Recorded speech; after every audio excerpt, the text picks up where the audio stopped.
So he makes a promise. If I win this fight, then whatever comes to greet me at the end, I will offer as a burnt offering.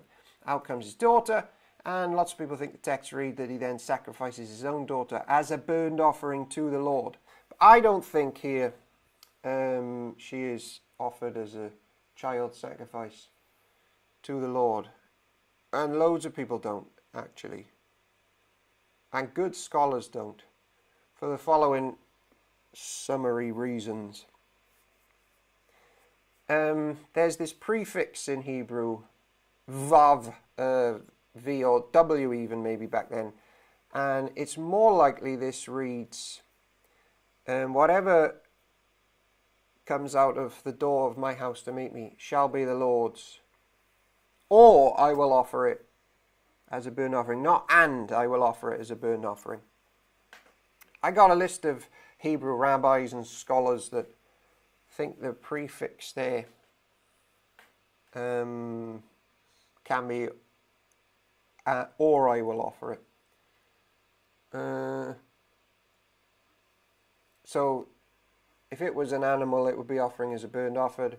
As it was a human, it's the first part of the promise, shall be the Lord's. And therefore this promise, and the sadness is she's going to be utterly now dedicated to the Lord and his service. So she's not going to marry. She's not going to have kids. She's just going to be completely and utterly dedicated in whatever way to serve the Lord. You know, like a nun. So the prefix is often missed in many English translations, but it doesn't just mean and, it can also mean or. I think that's important. Also, even if it doesn't, the burnt offering things, don't forget, that can be quite symbolic. I am going to dedicate this object as a symbol to the Lord. And it doesn't necessarily mean an actual sacrifice, because in Exodus 29 and Leviticus 8, Aaron and his sons are symbolically offered as a wave offering, signifying again total consecration.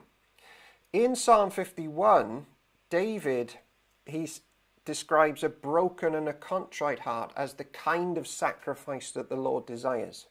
And even in the New Testament, it sort of tries to help with this, with Romans 12, present your body as a living sacrifice. So I'm not convinced, even if the prefix thing doesn't, that the burnt offering means literally. And I actually think the way the text reads, and she was a virgin, this emphasis is on virginity and celibacy and single-mindedness, not on her death. I don't see that in the text. She mourns, not that she's going to die, but that she is never going to marry. Also, child sacrifice is completely forbidden in the scriptures in Deuteronomy 12 and 18 and 2 Kings 3 and 2 Kings 23 and Isaiah 57. And don't forget, he's filled with the Spirit of the Lord, so I don't think he'd be that quickly ready to just obliterate all of the Lord's commands when he's in the Spirit of the Lord.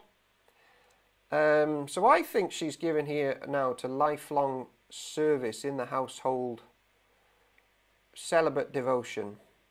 That's not unheard of in the Old Testament.